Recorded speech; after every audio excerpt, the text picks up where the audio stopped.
Hello,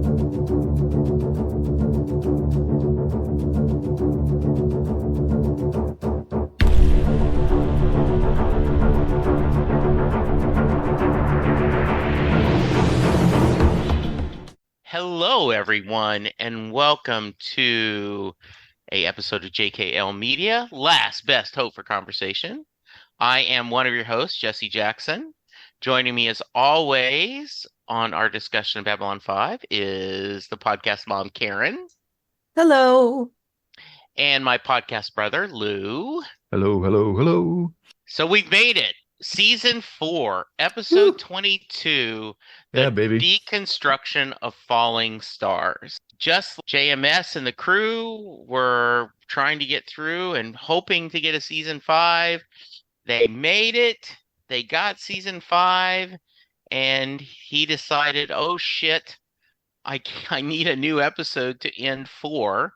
So he did this one, and where it came from is there was a lot of discussion about legacy and how will Babylon 5 be remembered, which got him to thinking maybe that would be an interesting concept.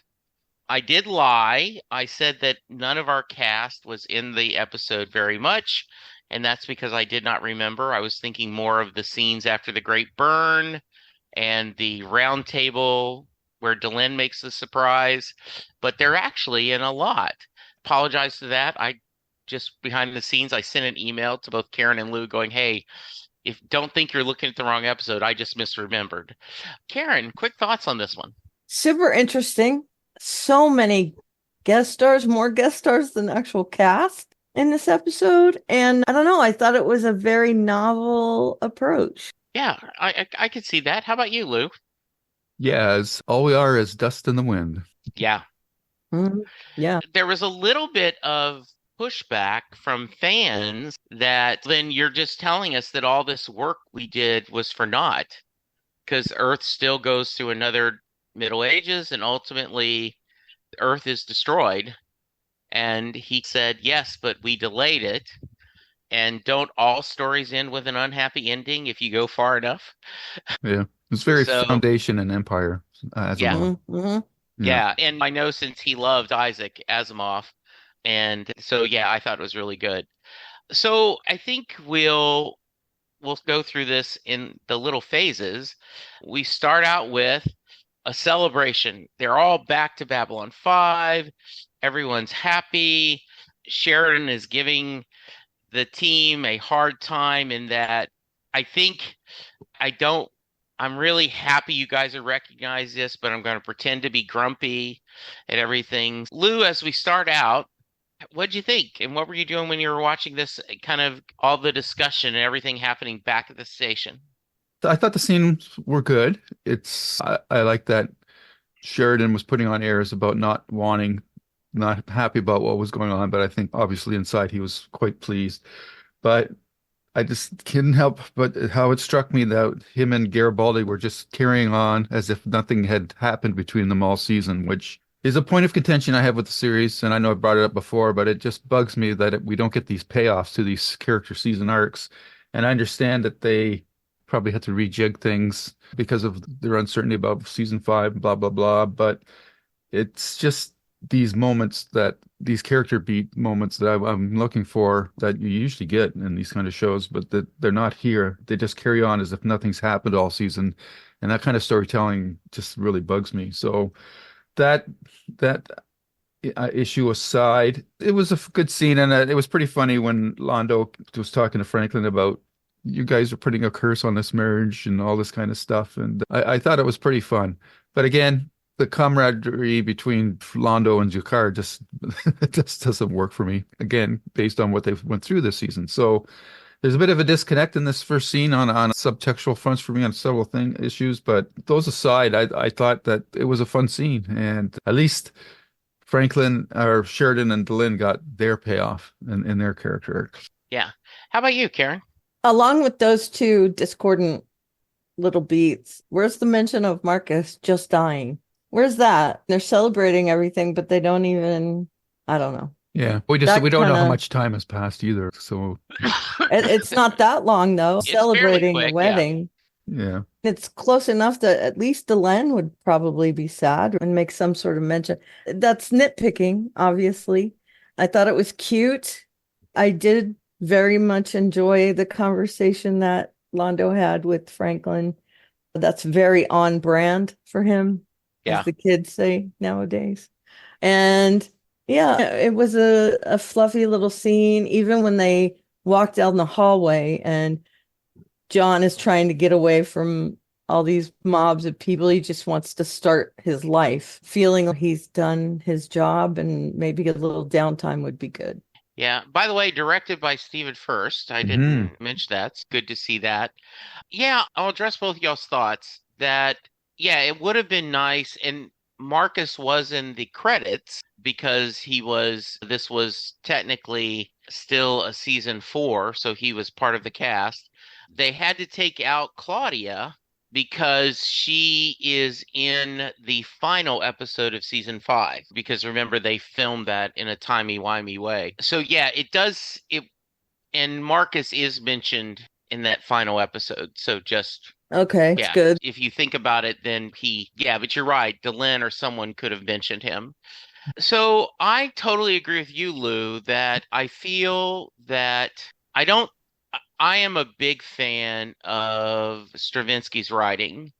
And I think more times than not, he sticks the landing. But if I'm going to Monday morning quarterbacking, not finding time for a Michael and John clearing the air episode was a missed opportunity. I think both of them would really have enjoyed the scene. I think it would have made us feel a little bit better about their relationship. I often joke about there's a difference between when my wife and I have an argument and my son and I have an argument. Lynn and I have an argument, we're on tiptoes till the bruise fades. Chris and I go at it, and then like 30 minutes later, okay, we're done. We've forgotten, which I know is being stereotypical for men and women, but that's the reality of our house. So I could see how this whole I keep talking about that moment on Firefly where, you know, the captain says to Simon, "Why are we still talking about this? Move on." So I think that would have been satisfying. I Even if it disagree. was just like a side story Yeah, in an exactly. episode. Yeah. Yeah, just even if you only got 4 or 5 minutes. Exactly. I politely disagree with you, Lou. I do feel like we've seen that with Jakar and Londo enough that we haven't seen everything that happened, but we've seen enough that I think they are implying strongly that even off camera, they are continuing to have discussions. And we've seen enough that they haven't gone from, I hate you to we're best buddies, but I hate you and I want to kill you. I hate you. Maybe we can work together. I'm putting up with you to, okay, I still find you irritating, but till they work through each other, in my opinion. But I understand it doesn't work for you. Fair enough. Okay, if you wanted to rebuttal, I mean, I didn't want No, mine to be the last word. what can I say? That Yeah, if that worked for you, it worked for you. For me, yeah, yeah, it based on doesn't. how opposed to each other they were, Yeah. and especially what Jakar went through at the hands of Hmm. I'm just trying to put that in real world perspective. If there was like Yeah. two opposing soldiers in a World War II scenario or something like that, I just can't see how they could reconcile enough to become buddies Okay. like that. It just doesn't seem realistic to me. That's Okay. Nice. All right, then. So we talk about we're going to how is the future going to be perceived? And they go through and it appears someone is reading or on a computer screen the history of Babylon 5. So they're picking years. And after our little prelude, we get basically one of those talking head shows. Nice to know that in the future we'll still have talking heads. And they are incredibly smug. Yeah, perfect word, right? yeah, self-important. And they give away some of the stuff that happens in the future, including what may happen in season 5. He was criticized about that. JMS said, yes, okay, we know that a group of telepaths are going to show up and it's going to be poorly, but that's all you know. There's still plenty of storytelling to tell. So, Can I just yeah, say, please. eh, I'm not drawing any conclusion to this. You can draw your own parallel, and that's my snarky way of saying something. Fox News had only started, I don't know, 6 months before this episode aired. So a little prescient there. Not that I'm Yeah, saying it's anything like Fox News, maybe. let's keep with you, Karen. So they're crap, right? Like Yeah. like nothing was good on this. You've bought in the myth and the Well, the one saints. guy, yeah. And the Yeah, other two especially. seem to be open Yeah, to him, not enthusiastic by any means, but yeah, open to seeing where it goes. yeah, And the other guy who was a writer, a speech writer for Clark, yeah. obviously I Hmm. guess he's like the Bannon Hmm. of that side. But Yeah, yeah, I thought that was interesting to have such opposing yeah, viewpoints. yeah. And I think that's really interesting, and it was very much talking heads. How about you, Lou? Any thoughts on this first section? Yeah, it really does. If you watch any talk shows today or whatever, and you get like these pundits or experts and blah blah blah, the bias that they have usually comes through very quickly. And I I think probably one of the more telling ones for me is I don't know how much political stuff you watch, but I do catch a lot of the cable stuff. Yeah. And there's one pundit, George Conway, who was a very Republican, right-wing sort of person, Hmm. and he's really come down against Trump.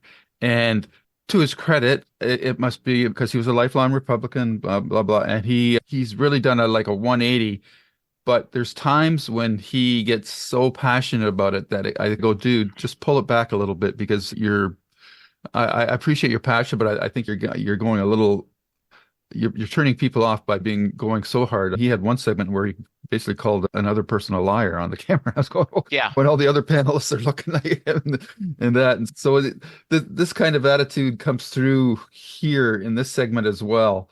And it was very interesting to watch how they were trying to deconstruct the individual and say it's they're arguing fate over destiny and all this kind of stuff. I just I wasn't buying any of their arguments, and so I loved it when Delin showed up. I thought that was really cool. Oh, So we're So, talking that's about a this. different one though. Yeah, this oh, is, and it's easy to get them sorry. confused. No, the first one is they're set during the actual time, and they're talking about the Interstellar Alliance and everything. Yes, The we will man get and to the that one in a woman, minute. and then the bald guy on the other side. Okay. They are very confusing. Yes. Yeah. We're Okay, I'm not talking sorry. about the two people sitting at the table with the other guy. We're talking about a guy Right. who is looking at monitors of a And woman and two men. they show a little history of John. They talk Yeah, about, that I remember that, but I guess yeah, I'm just blurring the two together. who did I till I The pulled one this woman up? and man on the left were willing to give Sheridan a chance, and then the other man was a speechwriter for Clark, and he was very against it. Oh, okay. Yes. Okay. Yeah, I'm and looking he at the was, summary now. Sorry, I know it's yeah, easy Right. to get them confused, yeah. but In yeah. Yeah. fact, I did till they're talking about That's the guy from Mars. uh, Yes. yeah, okay, he did free Mars and he's done this, and the other guys no. Okay. But Well, all of them seem skeptical about will this Interstellar Alliance work. Right. right. So go ahead. Yeah. So disregarding my remarks about Delin, I still think my comments about pundits still You stand. actually do. Yeah. I Oh, think yeah. they actually do. Yeah. Yes. Definitely. So Yeah. that's it's funny how they're doing what we're basically doing is armchair quarterbacking because Yeah. we're Yeah, talking they about the are. show and we're carrying our own perceptions and prejudices, I guess you want to say, our preconceptions about the Yeah. show, and we're looking at it from a historical perspective. These guys are still living in it, so we've lost that emotional immediacy because we're looking at the show 20 plus years after the fact. So it's a little Yeah. more, what we're doing is a little more pertinent to this next segment that we'll talk about. Yeah. But what they're doing is more like what I was talking about with today's political punditry and whatnot. Yeah. Yeah, it's definitely the strength of the series, I think, or JMS's writing, that he has a very good grasp of political situations. And I think this first segment proves that quite well. Yeah. I love that you bring up George Conway because he's married to Kellyanne Conway, Right. Yeah. who was actually part of Trump's team. Yeah. And I think that some of his abrasiveness is because he has to live with her, to be honest. I have heard that joke made before, and I don't necessarily disagree. Hard to Yeah. believe Yeah. they're still married. Yeah, and Linda watches a lot of MSNBC, and so I Mhm. end up watching part of it too. And same thing, Talking Heads, and I think they're biased in the right way. So Yeah.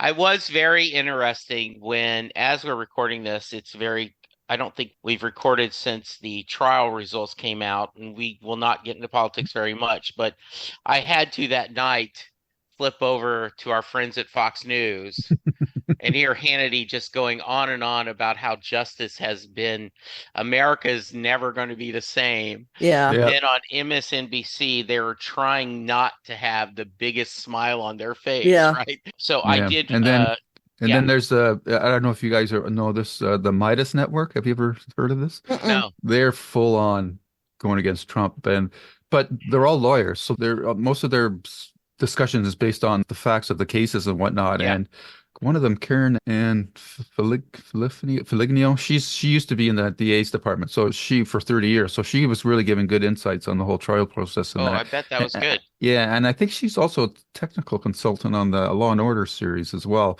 These guys have bona fides, and they're left, but Yeah. they're basing their arguments on fact. Though they do segments that I don't agree with sometimes too, but like they get into some of the rally stuff and that, and I wish they wouldn't really do that. But their analysis of the trials has been very fascinating, and so it's interesting because they're like on the other end of the spectrum from the guys that we're getting on Fox and the guys that you get in MSNBC.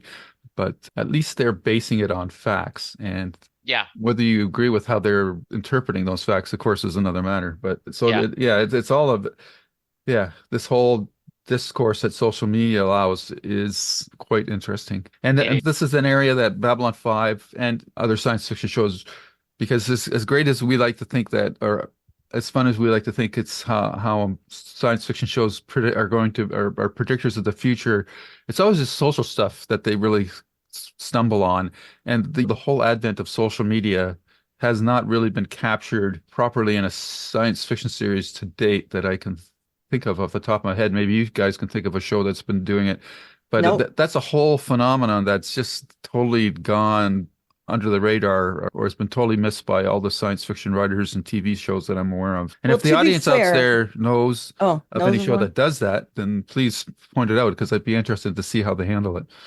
Yeah, to be fair, in the 90s, we were barely touching what the internet could Oh, yeah. do. Oh, for Yeah. sure. For sure. And I'm not refuting you at all.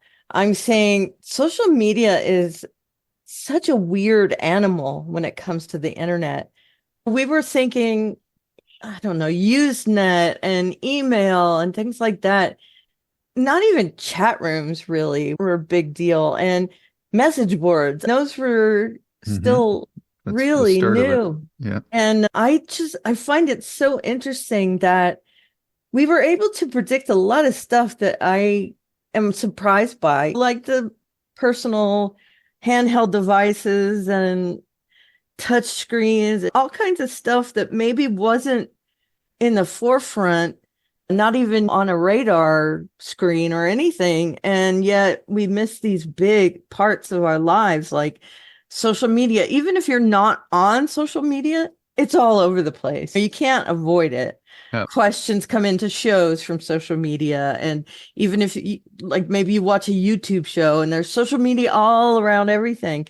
It's such a huge part of society. And for that to not be predicted, it seems analogous to looking at the future. And on Twitter, someone talked about ISN and said that one thing you missed is that all the multiple channels. So Right. ISN being taken over by Clark, there would have that wasn't a criticism, but just saying, hey, you could not, what we're saying. And he said, and rightly, I think he says that I never said there wasn't other networks. What I said, there was only one network powerful enough that to broadcast through the different universe. So Got that it. was, he said, but yeah, I think no one, the latest Doctor Who did a commentary on social media, but that was written within last year. Yeah, I think that 1984 did a good job about fake news and adjusting facts and things like that. Yep. But yeah, but I think it is none of us could have seen that coming, and none of us Right. did. Right. Yeah, it was just Right. something that it's the people from the 1800s thinking about flying machines. You know what I'm saying? Yeah. There's no way they could have even really guessed it. Like maybe one guy out of 1,000 Yeah. thought about it. So it's just, I get it, but it's so weird to see. I agree with you, Yeah. Lou. It's so strange. Yeah, the hardest part of predicting anything is the social impacts that Right. technology has on people. And you're like a psychologist or something, and you're looking at social media in terms of the human condition. I got to think it's a scary place to Yeah. be. Oh, yeah. It's prior to the social media bubbles. I think the closest bubble we had was like with cars and road rage, and now this is Yep. basically that writ large on Yeah. a virtual landscape. So And it's quite that's interesting. been going since message boards. Yeah. Yeah, It's yeah, not just really social media. People have been yeah. But trolling but for a those are long Yeah. time, yeah, but but those were like clubs, right? You weren't in the club, Right. you didn't get that stuff. Now you can just go to YouTube and it's Well, just yeah. there. And yeah. so, yeah, I have a diverse friendships on Facebook, and I've often said the only reason I stay on social media is to promote the podcast. If there weren't, I don't know if I would, and I don't spend as much time on it as I used to. On my Facebook, I have both sides, and I'm amazed at we do this, eh, and I don't want to mock anyone's beliefs, but I'm going to, so I do. forgive me. Jump ahead a couple minutes, but Jesus was wrongly convicted, and I didn't stop following him. Oh my God. Wow. And The religious the religious overtones of in political. I think that those kind of things are exactly why the Constitution wanted to keep yeah, church and state separate. yeah, Yep. Because yeah, once you start doing that kind of stuff, then it's a cult and it's game yeah. over. Anyway, we'll move on to speaking of, okay, what you were talking about, Lou, remembering, and it's very easy to confuse the two. We take a break and we come back, and they've jumped ahead 100 years. And so it's the 100th birthday of the Interstellar Alliance, and they start the talking heads. It's in a dark room. It's very much seems to be a Empty soundstage. academia, yeah, Yeah. Yeah. discussing, Doesn't he announce at the beginning that it's like a class that he's yeah, addressing or something? Yeah. Yep. yeah. That's the It's an feeling I got. education stellar cast, right? Right. And so they talk about Sheridan and Delenn. And they do talk about this. He led a group of rogue telepaths on Babylon 5. They talk to him that ended poorly. We see that Garibaldi it looks held hostage. We talk about Sheridan won't negotiate with terrorists. They talk about the commander of the new Babylon 5 commander is going to be Elizabeth Lockley. So yeah, there's a lot of stuff going on there, and basically they're trash, right? Hmm. They're just lucky. Someone Mhm. else would have Fred Mars. This, Easy to say until they are confronted, right? So easy to say things like that until you're in the room with someone. yeah, and they talk about Delenn. The first off, there's a mysterious Sheridan has a mysterious death. They say that some he ascended into heaven, others say he died quietly in Mimbar. Delenn, they try to say that she's still alive, but that just would be stupid. So we do get the surprise reveal of a very heavily made up Delenn coming back and going, John Sheridan was a good man, and dropping the mic. Yep. you came all that far for nothing. You came either shorter for less. Lou, you were talking about that last time. So let's start with you. Let's talk about, and I love Delenn calling them on their BS. Yeah, this was my favorite segment out of this of the four that they did, and I just liked a lot of Easter eggs here because we're going to watch next season. So I'm then trying to parse out what season 5 is going to be about. To me, this was the one that gives away the most about the rogue telepaths, and that the video segments with Garibaldi were really well done, and it left on a cliffhanger. So I'd like to really watch next season to see what happened to Garibaldi in that particular It's weird to have a sequence. cliffhanger in the middle of an episode, right? Yeah. It's Yeah. hopefully since JMS wrote all the scripts, there will be continuity between these video clips and the next season. We'll have to see. Of course, it depends how far they jump year-wise, or if in season 5, or if they're going to continue from season 4 with very little time passage. That'll be interesting as well. And it was a great mic drop moment, as you said, not just for what she said Delenn said to them, but just the mere fact that they were poo-pooing the fact that it's highly unlikely that she would still be alive. So just her appearance was enough to totally discredit them, and I just love that. I thought that was really well done. Karen? Yeah, I think I saw mentioned somewhere that it hadn't been too long since the oldest person who had ever lived died before this episode, and she was 122. And I just think that's interesting, that correlation between the two, that they mentioned 120. And we've actually had a human that lived that long and lived that long 20 or so years, 30 years ago. I could see it now with the medicine and all that stuff, and we haven't had anyone live that long again. I'm going off on a tangent. I'm sorry. I do love that there's a joy in the Schadenfreude of this segment where I just love watching those two get taken to task and even try and argue with her. And she cuts them off and says, I'm not buying it. You're full of it. You weren't there. You don't know what happened. It's just conjecture on your part. You're saying nothing of substance. And I'm here to tell you you're wrong. I was there. And they both are just completely ashamed of themselves. And I think that's something we're missing today, is that no one really gets confronted in person anymore. And so it's really easy for people to say whatever they want to say. And there's a nice satisfaction about seeing that happen here. Mm-hmm. Yeah, I really liked, and I think that's why I said that there's only one member of a rare cast, because this scene stuck with me so well. Mm-hmm. And I really loved it. And there is that, I remember when The Right Stuff, that film came out. So good. And there's a scene, right, where either Shepard, I think it's Shepard, has to use the bathroom, right? Yeah. And they go ahead, do it in your suit, because they had not expected him to be in that ship that long. And I remember someone I worked with was like, they're making a great guy look like he peed in his pants. And I'm like, no, they just made him human. Yeah. Right? Yeah. So I think everyone they look at things different. But I love this. And I did love the way she just came in there, said it, and they obviously, as academics, you're like, hey, there's so many more questions. I have no interest in talking to you.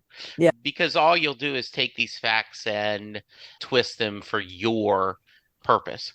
So yeah, so we skip ahead another 100 years. Can I just say, I love Sure, that she please. I love that she got the last word in that scene. Yes. Very much. I just thought it was very cool. There was no discourse. She says goodbye, and then we're on to the next scene. Yeah. So good. This is the most 1984-ish. This guy has brought up Daniel. He's going to redo holographical replicas of Sheridan, Delenn, Garibaldi, and Franklin, and we can manipulate them so that we can give them feet of clay. And it's so funny, right, that AI Garibaldi says F that and twists things around. So, as the number one Garibaldi fan on this podcast, Luke, thoughts on that episode, Yeah, that segment? I did like it that Garibaldi was able to give Daniel his comeuppance, but at the same time, I guess he helped institute or initiate this war that apparently ends up with the mankind falling back into the Dark Ages. So that's uh, a bittersweet moment. Was you had to buy that a program would be able, even if it's based on personalities and that, I'd still think there would be safeguards in the system from it to preventing it from overtaking or overrunning other Yeah. parts of the system. So you have to go with that. It says, okay, the Garibaldi program acted quite appropriately for the character. So I did like that, and it's a good moment for Garibaldi, who's been pretty beaten down all season. So I'm glad that they gave that moment to him as opposed to any of the other characters.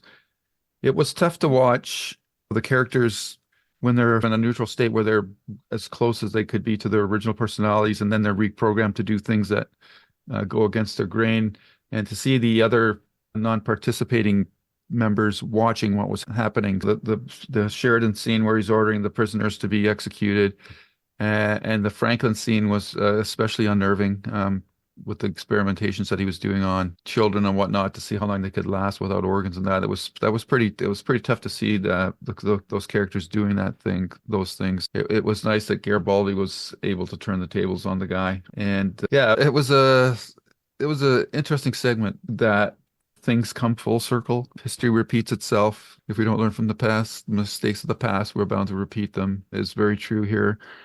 And it's interesting that Earth feels constricted by the Alliance, which is, I don't think I've fully understood how and what manners they were being restricted. And Yeah, and it wasn't Earth so much as one faction. yeah, They division wanted or to something. attack other planets and expand, Yeah, and they couldn't do that with the Alliance. yeah. So yeah, I wonder how, because you mentioned off the top that this segment basically underwrote the whole arc of the series and to a certain degree.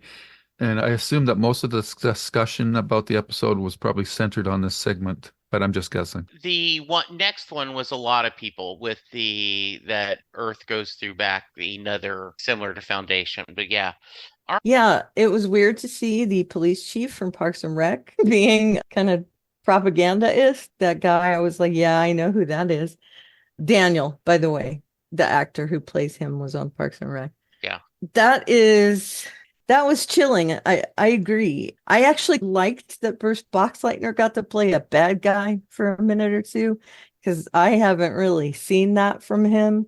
If I could interrupt, there is Sure. a note that said because he never plays a villain, he really enjoyed that scene. So on Awesome. IMDb, they That's said that he awesome. truly loved doing that. Yeah, I guess I could see that in his performance. He's played a bad guy in a couple of little things. Cuffs, for one. Yeah. A horrible movie. But yeah, I thought he really ate up the scene there. Whereas Franklin played it very understated. Richard Biggs was understated.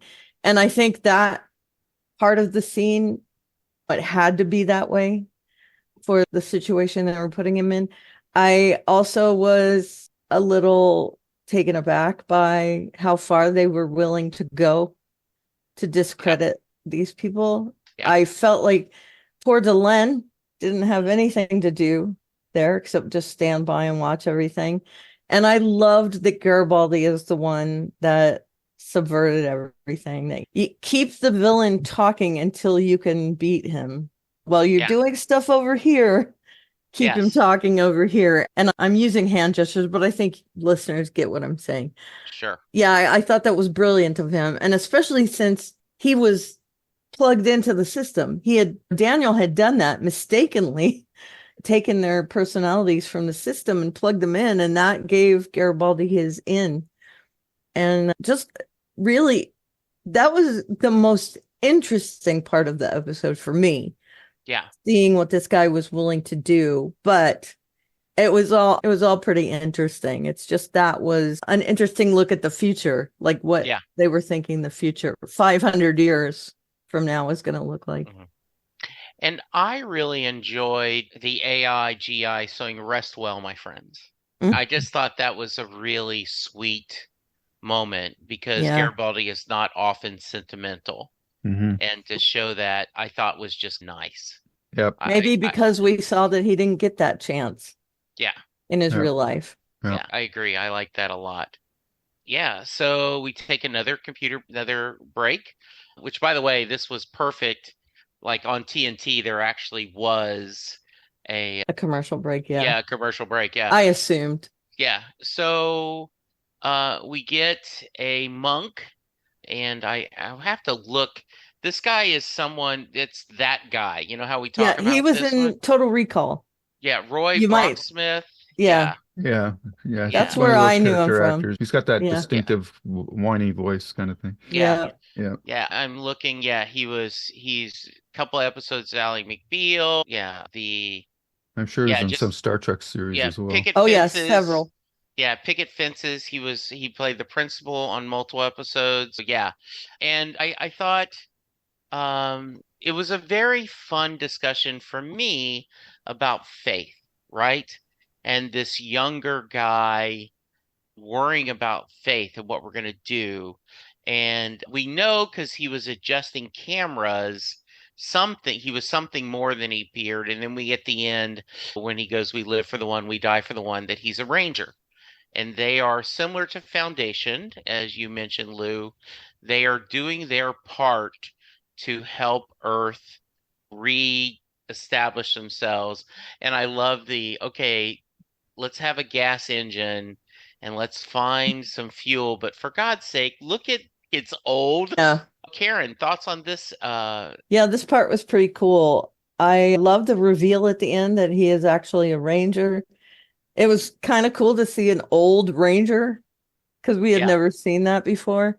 And I liked that kind of flip-flop where in today's culture, a lot of people hide religion under secular things. right. And in this case, they're hiding the Rangers under religion. And that's how they're teaching these younger people to work towards a common goal. Yeah, And I think the Rangers, we've seen already that they're spiritual. right. And while I wouldn't draw a parallel to a monk, I think it's a natural situation for him to be in and to be a teacher. And monks historically have been like the keepers of knowledge, right? Like they Right. wrote the Bible and they were like the typographers of the day way back when. So there was a lot of stuff that really made sense here to me, and seeing them in a dystopian situation without seeing the dystopia, again, I found that interesting as well. He really put across the fact that they're in a horrible time when nothing is working. There's no one knows anything. There's no technology, but we don't see that. Like we don't see outside where all the buildings are leveled and all that stuff. And it's pretty cool to see that kind of thing laid out without actually showing us the devastation. Just pretty cool, I thought, all around in this part of the episode. I love him looking into the camera and talking to like the home base. Yeah. Just very cool. Yeah, I really liked this segment too, and the idea of faith. And we've got to find the balance of, and I just recently had a guest on Set Lusting Bruce take a drink, and she talked about her faith and how, and she's especially interested in women in faith. And she talked about that the Bible was written by men. Let's stress that. And also at different times with different cultural points. And that doesn't mean you can't learn from something, but those of you who take it literal are not understanding the purpose from her perspective. And so I liked this idea, right? That you need reason and faith, and that people distrust science right now because of the Great Burn. And then they talk about maybe Rangers will come back like the Foundation. And he later says he might make a good convert sometimes. And it Mhm. was sweet to see him with his uniform hidden. Oh yeah, And very. if kind of in case wink wink you don't realize he's a ranger, with that and him saying signing off. How about you, Lou? I have to profess that I didn't realize he was a ranger. I thought that was just a piece of memorabilia that he was just referencing. So that totally went over my head. Oh, nothing wrong with that. I feel a little embarrassed about that. But what I got from this segment more than anything is I think JMS likes to riff off of other science fiction works because for me, this segment reminded me of a novel called A Canticle for Lebowitz, which was Yep. about a whole Yes. monk group in the far future, dystopian future after some, we assume, nuclear wars and whatnot. And they're preserving this old Earth knowledge. They've got this drawing and it's signed by, I guess, an engineer or something, Lebowitz. But they've turned this into like a whole religious thing. And he's doing this very detailed, engrossed filigraying of these technical blueprints or whatnot. And I can't even remember what the blueprints were for. It's been a long time since I read the book. It could be for a toaster, for I can remember. But this sort of had the same kind of vibes for me, this whole segment. And I thought that it was maybe it was accidental, but maybe it was meant as an homage to that book. I don't know. I think I Okay. saw somewhere that it was meant Hmm. as an homage to a canticle. It's one of the books I had to read, and I don't mean had to read, to be honest, but Yeah. I had to read it in high school. Hmm. It was one of the books that I enjoyed. I Yeah. love reading, but man, they pick some weird ass crap to have students read. Yeah. Dorian Gray, why do I care about Dorian Gray, to be That's a good honest? You story. know? Oh, it's horrible. Come on. I did a little Easter egg of, I assume that was Marcus in that book, right? That he was doing the drawing, the Mm, unfinished drawing. I thought it was supposed to be Marcus. yeah, Mhm. I thought so too. Yeah, sorry. Yeah.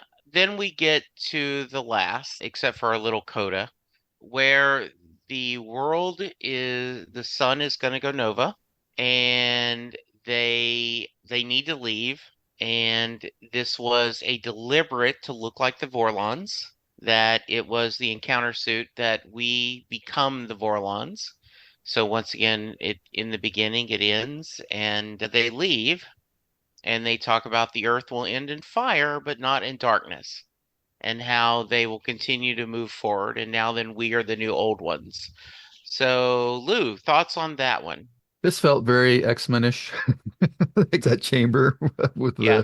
Mm-hmm. very much like where Professor X would go and put on that helmet thing. So that was interesting, and I think it was a good ad for this episode because we did go through 3.5 seasons of dealing with the old ones, and Yeah. there was always the idea that at some point we would come to have to face that same step in our evolutionary process as well. So I liked it quite a bit. And I guess the only thing maybe I would have liked to have seen there is maybe somewhere how they would have said, because they have the technology, rather than leaving, they would have said, or maybe they would have, maybe that's what they did, because they're going to New Earth, is maybe they said, let there be light. And then they created their own Yeah. new solar system with Earth and all that. I thought I think that would have been a nice touch to do something like that. But it's a very science fiction-y concept, this last act, and I liked it quite a bit. I thought it was a good coda overall for the series.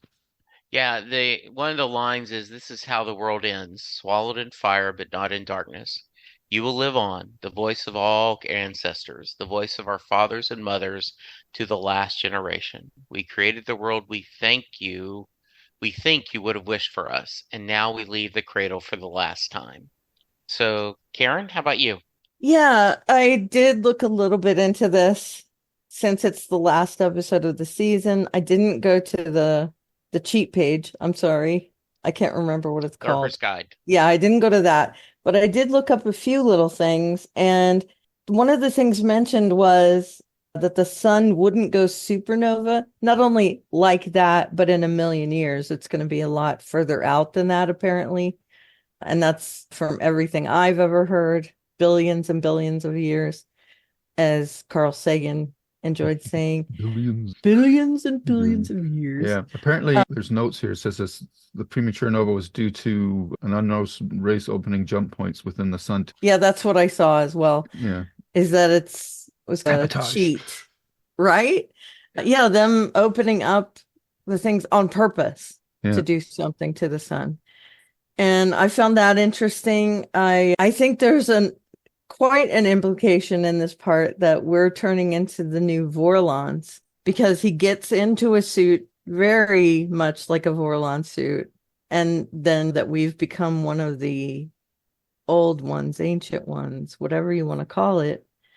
And comparing us to the Vorlons, I think is pretty apt. We would definitely be in that camp if things went the way that especially science fiction viewers want to see it, that we would be the ones with the more lawful good kind of viewpoint on things. And I would have, this would be a cool series, right? Seeing who is the chaotic evil in that situation, because the shadows are very chaotic evil, completely on the far side of the scale there. But I thought that was pretty cool to see that what comes around goes around in a much larger scale. And he is essentially doing the same thing that the monks are doing, right? He is preserving history to take away from this dying universe, dying, what is solar system, star system. And I love that is coming from a technological perspective. And so it's like a flip flop from the previous scene and just not as impactful as the other segments, I think, but Okay. but cool. Yeah, it's more on a intellectual level versus an Yeah. emotional. Yeah. Go back to your thought about Candace. He said this was back when the show was out. He had been doing a lot of research into medieval England, especially the medieval church, for a play that he'd been writing. And he said that his brain was full of monks. And so it was only when I was about halfway into the act that I thought, oh crud, this is the same area as Candace explored. And for several days, I set it aside and strongly considered dropping it or changing the venue. At one point, considering setting it in the ruins of a university, but I couldn't make that work realistically. Who'd be supporting a university in the ruins of a major nuclear war? Who'd have the resources I needed? The church, or what would look like the church? My sense of backstory is that the Almashok moved in and started little abbeys, quote unquote, all around the place using the church as cover, but rarely actually a part of it, which is why they had not gotten their recognition and would never get it. Rome probably didn't know about them or knew them only distantly. Anyway, at the end of the day, I decided to leave it as it was since I've gotten there on an independent road.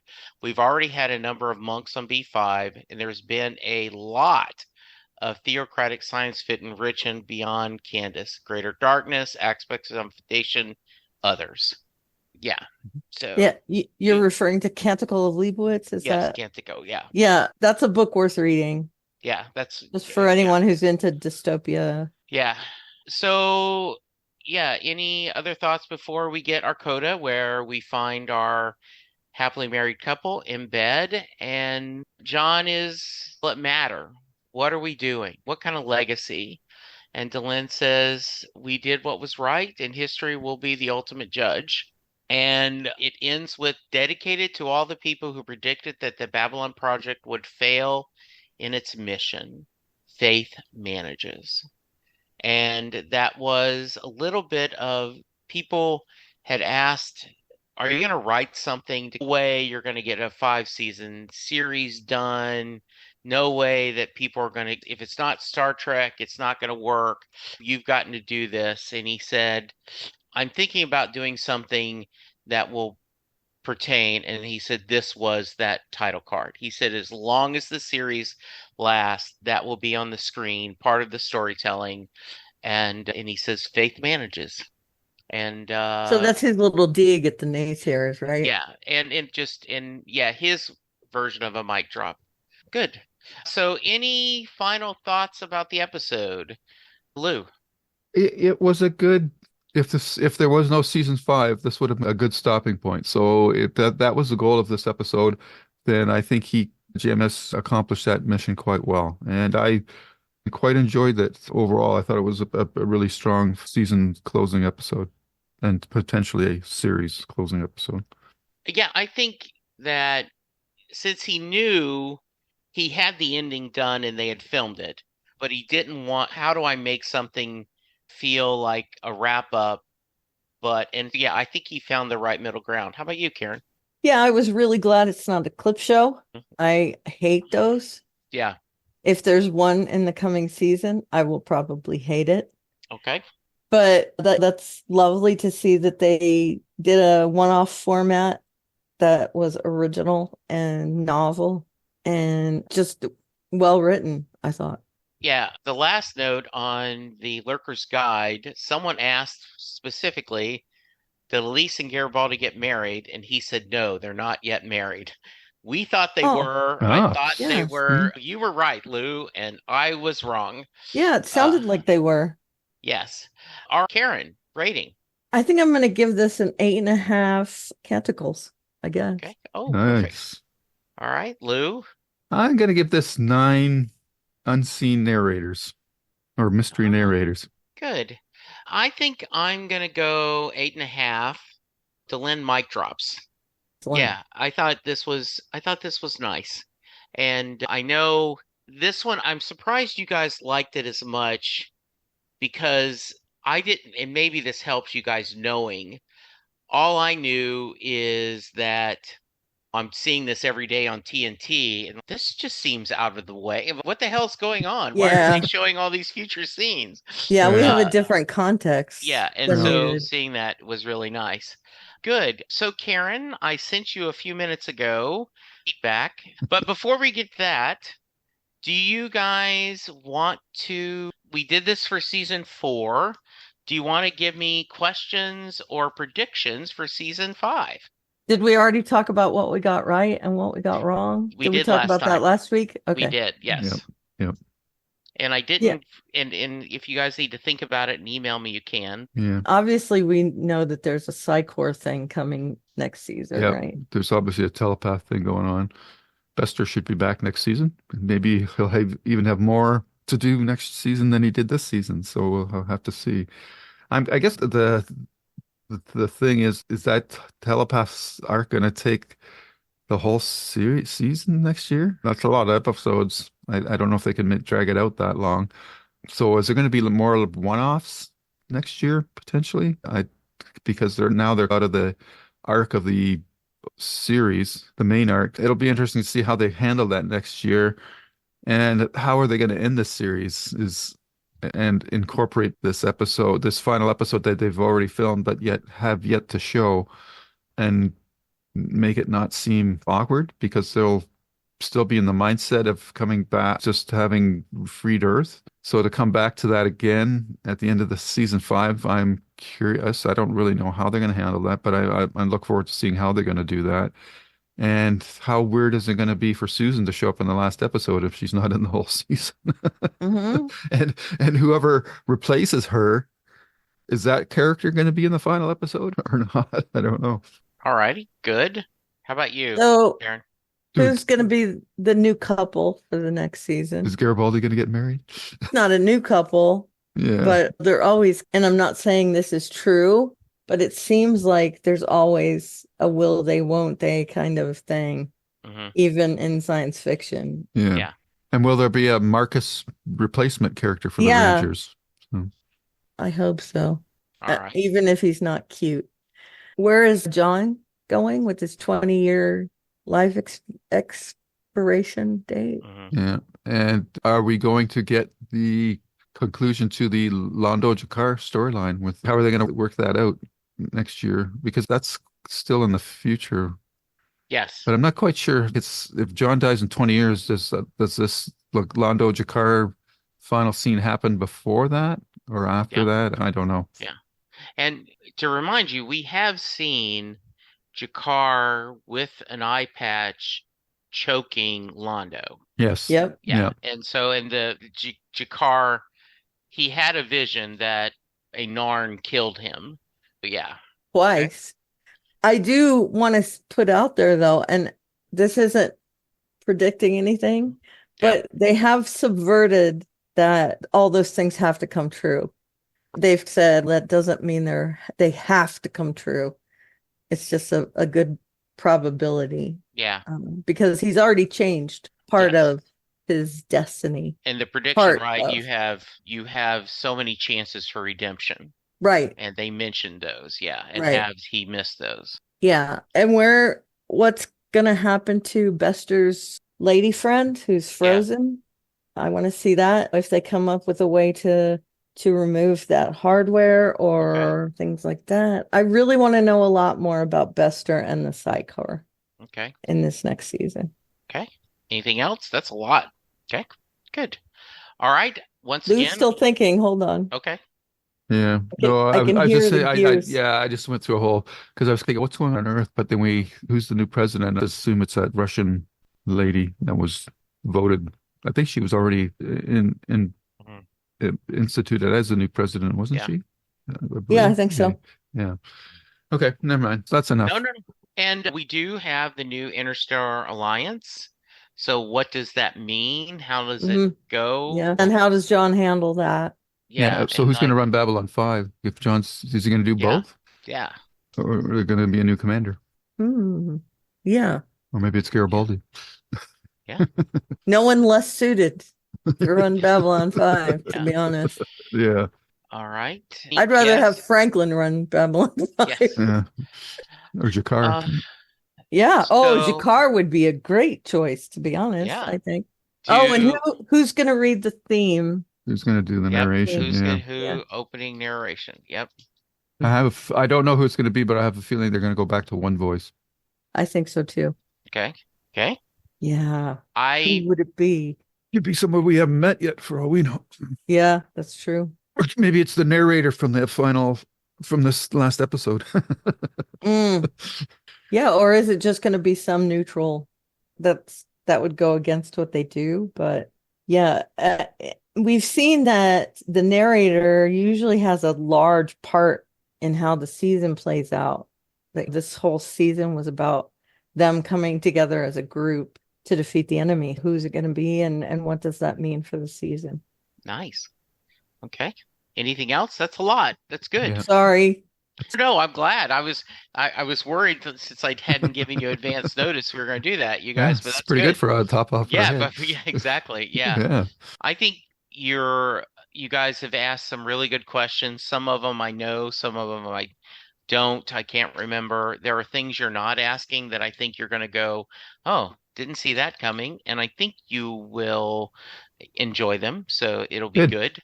Yeah. Like surprises. Yeah, exactly. Yeah, me too. Yeah, and I'm trying to think how much to give away because Karen had mentioned something in this episode that is a clue of the opening narration, but I don't want to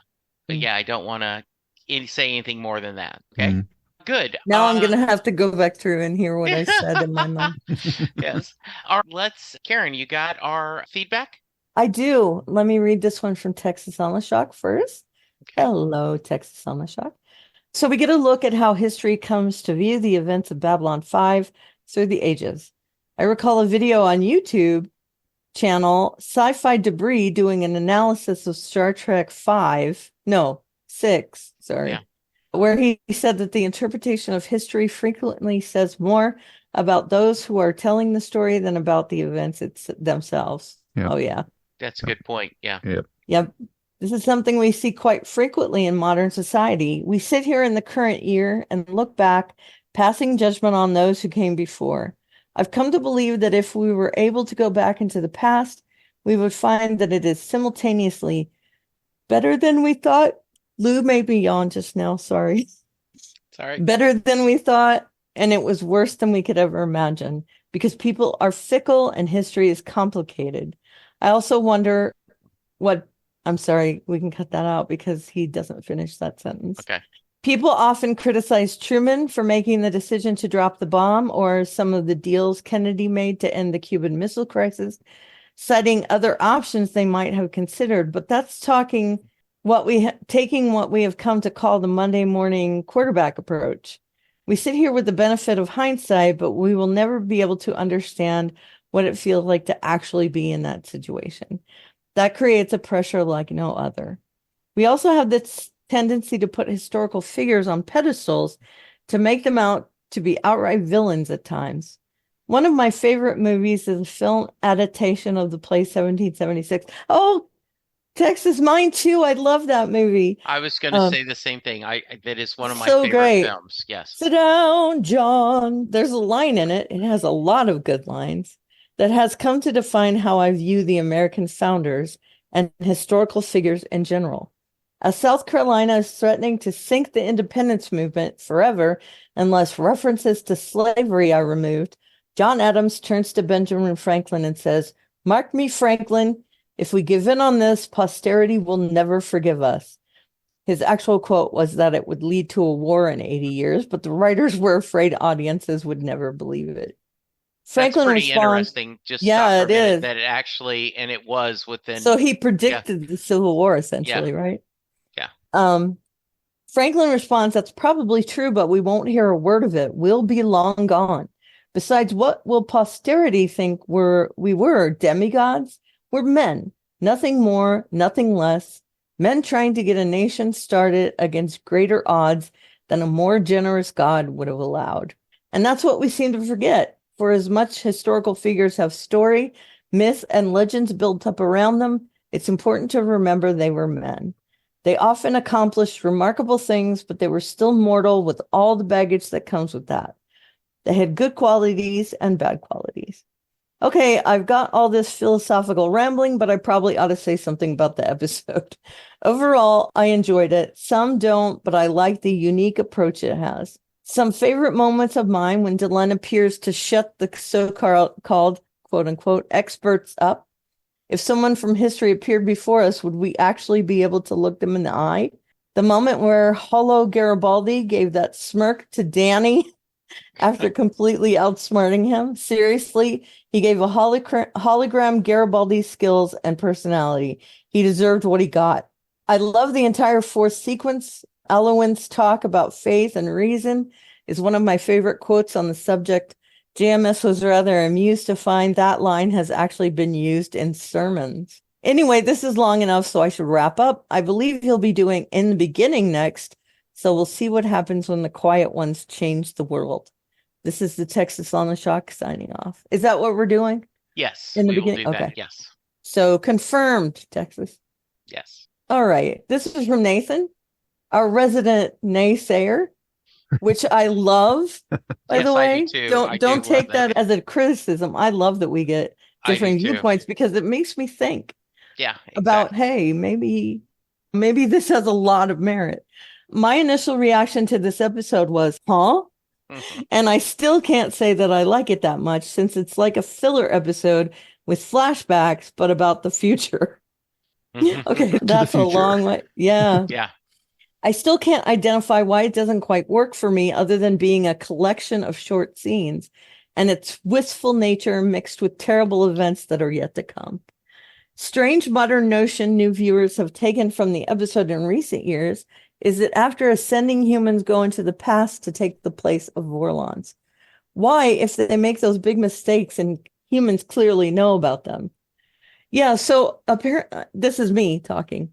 Yeah. Is he saying that a lot of people think that humans went back and became the Vorlons? Yes, that's what he's saying. I don't think that's the case. I don't think so either. Yeah. I think they're just saying that there's a cyclical sense to history and that we have become the new old ones. Okay. So anyway, proliferation of time travel stories probably caused this, even though I'm pretty sure the show is clear in that regard. If your civilization survives, eventually you become an energy being, and so will generations of other species after you. That's it. That's the whole story, even though I think that Vorlon's side of the argument wins, at least partially. Cooperation and help leads to a better outcome. What I love about it is ambition.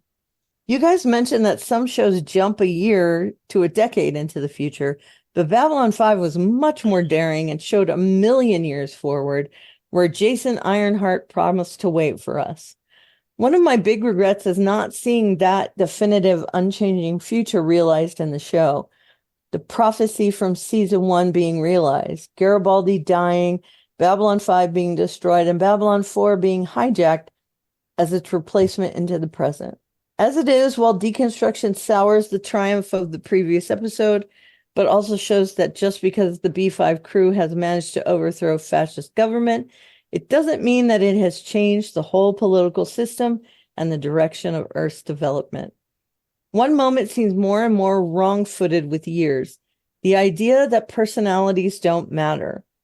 The more I find out about the history, about the way autocracies fail, how a conquest by a relatively small group can hold a much larger population under their control, the more I think that purely group view of history is hilariously naive, and in the case of experienced historians, irritating. With regard to Nathan. Thank you, Nathan. Yeah, Good stuff. great comments. Mhm. I love that email. I'm gonna have to go back and read it again. Not on air, Yes. just in my Okay, so this is from David. This episode is an quote unquote emergency episode. TNT had picked up B5 for a fifth season, and JMS was scrambling to get started on that while finishing the PTEN season 4. He needed a new season finale because the original was meant to be the definitive series finale. Don't worry, you'll see it in 5 months or so. Oh, and did I mention he had to do it with no budget, no sets, and not all of the cast? Note to Karen. Oh, cool. This is some background stuff. If you don't want to read this online, it's okay. Mainly meant to explain to y'all what happened. This is fine, I think, right? Sure. Yeah. While all this was taking place, WB had to renegotiate the cast contracts as they expired a couple of months after the end of season 4. My understanding is after the end of the contract, Claudia Christian changed agents, and apparently no one told WB, who was negotiating with her old agent. He was making excessive demands for a salary raise, etc. On her end, Christian was okay with returning at the same pay, but would have to miss 3 to 4 episodes due to filming a movie she'd been signed to do by her new agent. However, WB wasn't in contact with him. Things came to a head when WB stopped negotiating and announced she was off the show. Awkwardly, the news broke while she and JMS were at a convention in England. Oh, cringy. Leading to all hell breaking loose session of he said, she said that lasted the better part of 20 years amongst the fandom. The episode is essentially 4 mini-stories within a loose framework. It starts with Sheridan and Delenn. In the background, you'll see a crew member holding a sign saying, "Sic transit gloria mundi, all glory is fleeting," which essentially tells us what the story is about. Since this would make for a rather short episode, we move to the first vignette. And he talks about all the other vignettes. We end the episode with seeing who has been viewing these vignettes. He's a ranger 1 million years in the future, sent to retrieve all of Earth's memories before the sun goes nova. His task completed, he sends them to New Earth. Before the final reveal, humanity has evolved into beings not unlike the Vorlons, a countersuit and all. The sun explodes, fading to a shot of Sheridan and Delenn in bed, discussing how history will judge them. Nice callback to 2 scenes in season 1. Jason Ironheart predicting humanity could join him in 1 million years, and Sinclair's monologue about if the sun went out, all of humanity's works would die with it. That's why we go to the stars. The credits roll, and JMS included a title card that's essentially a middle finger to the critics and skeptics of the show. Faith manages. Join us next week when we will either see why Ivanova wears only 1 earring or meet a character who should be selling men's hair care products, aka stuff Jesse Lou and myself have little need for. Jesse has hair. It's not Jesse. Yes. So yeah, I'm not sure whether that has to do with the movie or the episode. No, it is the movie. Yeah. Okay, cool. Yeah. Yeah. And so, yeah. And we skipped a little bit on there for time, but I recommend both of you read it. It's good stuff. Oh, yes, definitely. Yeah. And please, we'd love all the feedback. And if someone wants to give us feedback, how can they, Karen? They can email us at jklb5podcast@gmail.com. They can follow me on most social medias as @Oliveria. And there is a link in my Twitter bio to my blog at which you can find a landing page with a bunch of links. So there you go. All right. Lou? And you can find us on YouTube at Lou's Reviews, where you'll find these episodes of Babylon 5, as well as our JKL Media Podcast episodes where we're currently doing the one season only Amazon Prime series, The Peripheral, and enjoying revisiting that for me and Karen and Jesse's first time. As well as you can find episodes of my writer interviews along with my Stephen King podcast. And on Twitter, I'm at Lou W. Sitzma, Sytsma. Thank you, Lou. Thank you, Karen. I am at Jesse Jackson DFW on Twitter. You can hear me talk Doctor Who on Next Stop Everywhere. We're going through the new season. It's been an interesting one. And I say that with a lot of the new season. Always, I'm talking music on Perfectly Good Podcast, the John Hyatt podcast. And I am looking for help. One of John Hyatt's most famous songs is Have a Little Faith. And we are discussing that in a couple of weeks. And we are trying to put together a video tribute to people telling the stories of that song. So if you've heard Have a Little Faith, which has been used in dozens of TV shows and movies, including Studio 60. What was the John Travolta's movie where the guy got a brain tumor and could all of a sudden became super Michael? No, it was we'll talk about need to change this out. Anyway, there is a good version of that. Send me an email or actually call my voicemail 469-249-2442 and leave your thoughts about Have a Little Faith. Also, if you want to leave thoughts about Babylon 5, we will insert it to the podcast. All right, Lou, Karen, we are going to go to the beginning. There was a lot of debate in my mind about how we should do this. And so in the beginning was what I first saw of Babylon 5. What they did is TNT gave them the okay to do 3 or 4 movies. And the very first one was the actual introduction.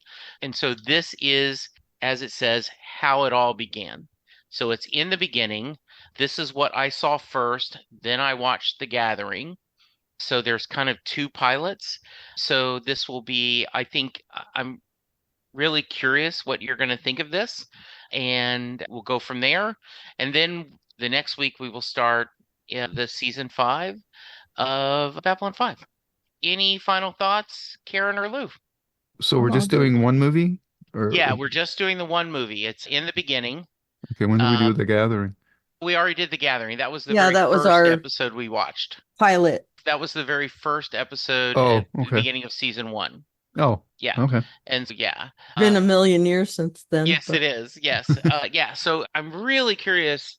I love this movie. But it was and I think it's interesting to watch it from a perspective of, when I was watching, I knew nothing about the world. I knew nothing except I had attended a convention and Peter David was there and Miriam Ferrum was there. And she started the panel with, now I know how it ends, because they had already filmed the final episode and then they were going to come back for D5. So come back next week and always keep us posted on your thoughts, your feelings. And Karen, Lou, thank you guys so much. As I say over and over again, this is a highlight of my week. So everyone be safe, be kind, and we'll talk to you soon. Goodbye.